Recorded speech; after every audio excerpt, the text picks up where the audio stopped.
महाभारत में हनुमान जी का अद्भुत योगदान विस्तृत कथा। नमस्कार भक्तों, आप सभी का स्वागत है इस पावन कथा में। आज हम जानेंगे कि हनुमान जी ने महाभारत में किस प्रकार अपनी अद्भुत शक्ति, बुद्धि और भक्ति से पांडवों की सहायता की। यह कथा हमें केवल इतिहास नहीं बताती बल्कि जीवन का गहरा ज्ञान भी देती है। प्रथम अध्याय, वनवास और भीम का अहंकार। महाभारत काल में जब पांडव वनवास भोग रहे थे तब एक दिन भीम जंगल में भ्रमण कर रहे थे। भीम अपनी शक्ति पर अत्यधिक गर्व करते थे।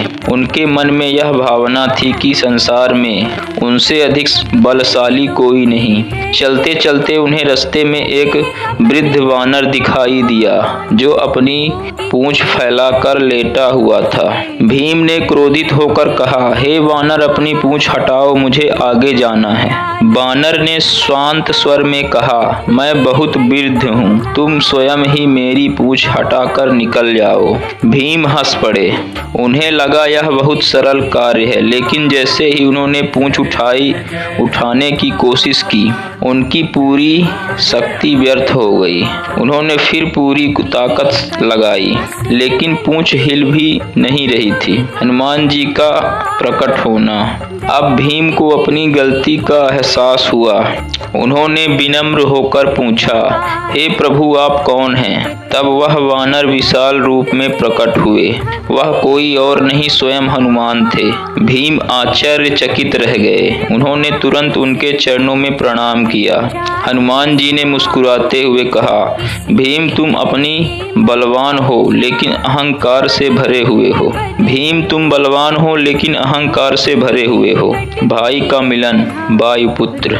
हनुमान जी ने बताया, हम दोनों ही वायु देव के पुत्र हैं, इसीलिए हम भाई हैं। यह सुनकर भीम भावुक हो गए। हनुमान जी ने उन्हें आशीर्वाद दिया, तुम युद्ध में अजय रहोगे, तुम्हारी शक्ति और बढ़ेगी। उन्होंने यह भी कहा, जब भी तुम युद्ध में गर्जना करोगे, मेरे शक्ति तुम्हारे साथ रहोगी। द्वितीय अध्याय, अर्जुन का गर्व और परीक्षा। कुछ समय बाद अर्जुन को अपने धनुष कौशल पर गर्व हो गया। उन्होंने कहा, मैं भगवान राम से भी श्रेष्ठ पुल बना सकता हूँ। यह सुनकर हनुमान जी ने सोचा, अब अर्जुन का अहंकार भी तोड़ना होगा। बाणों का पुल, परीक्षा की घड़ी। हनुमान जी ने वानर रूप में अर्जुन के सामने आए और बोले, यदि तुम सच में इतना अच्छा पुल बना सकते हो तो बना कर दिखाओ। अर्जुन ने बाणों से समुद्र पर पुल बना दिया, लेकिन जैसे ही हनुमान जी उस पर चढ़े, पूरा पुल टूट गया। अर्जुन शर्म से भर गए। उन्होंने सोचा कि इनका जीवन व्यर्थ है। उन्होंने अग्नि में कूदकर प्राण त्यागने का निश्चय किया। श्री कृष्ण की लीला। तभी श्री कृष्ण वहां प्रकट हुए। उन्होंने अर्जुन को समझाया, सच्चा योद्धा हार नहीं मानता। फिर उन्होंने कहा, एक बार और प्रयास करो। इस बार अर्जुन ने फिर से पुल बनाया। हनुमान जी फिर उस पर चढ़े, लेकिन इस बार पुल नहीं टूटा, क्योंकि इस बार श्री कृष्ण ने अपने दिव्य रूप से पुल को सहारा दिया था।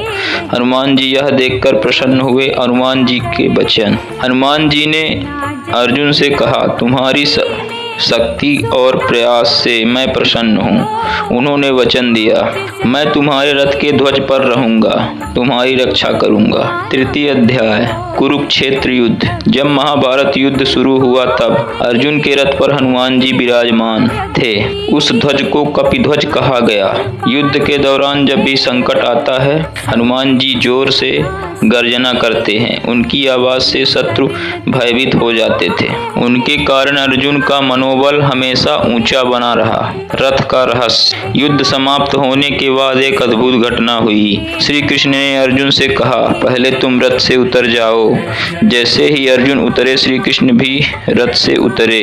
फिर हनुमान जी भी ध्वज से हट गए और उसी क्षण पूरा रथ जलकर राख हो गया। अर्जुन आश्चर्यचकित रह गए। श्री कृष्ण ने कहा, यह रथ पहले ही नष्ट हो चुका था, लेकिन मेरी और हनुमान जी की शक्ति से सुरक्षित लिखित था। अध्याय 4 गुण संदेश। इस कथा से हमें कई महत्वपूर्ण सीख मिलती है। अहंकार विनाश का कारण है। सच्ची शक्ति विनम्र में होती है। भगवान की कृपा के बिना कुछ भी संभव नहीं है। भक्ति और विश्वास से असंभव भी संभव हो जाता है। भावपूर्वक समापन। हनुमान जी केवल रामायण तक सीमित नहीं थे। वे हर युग में, हर समय में अपने भक्तों की रक्षा करते हैं। महाभारत में उनका योगदान यह सिखाता है कि शक्ति के साथ विनम्रता जरूरी है, ज्ञान के साथ भक्ति जरूरी है। यदि आपको यह कथा पसंद आई हो तो जय श्री राम और जय हनुमान जरूर लिखें।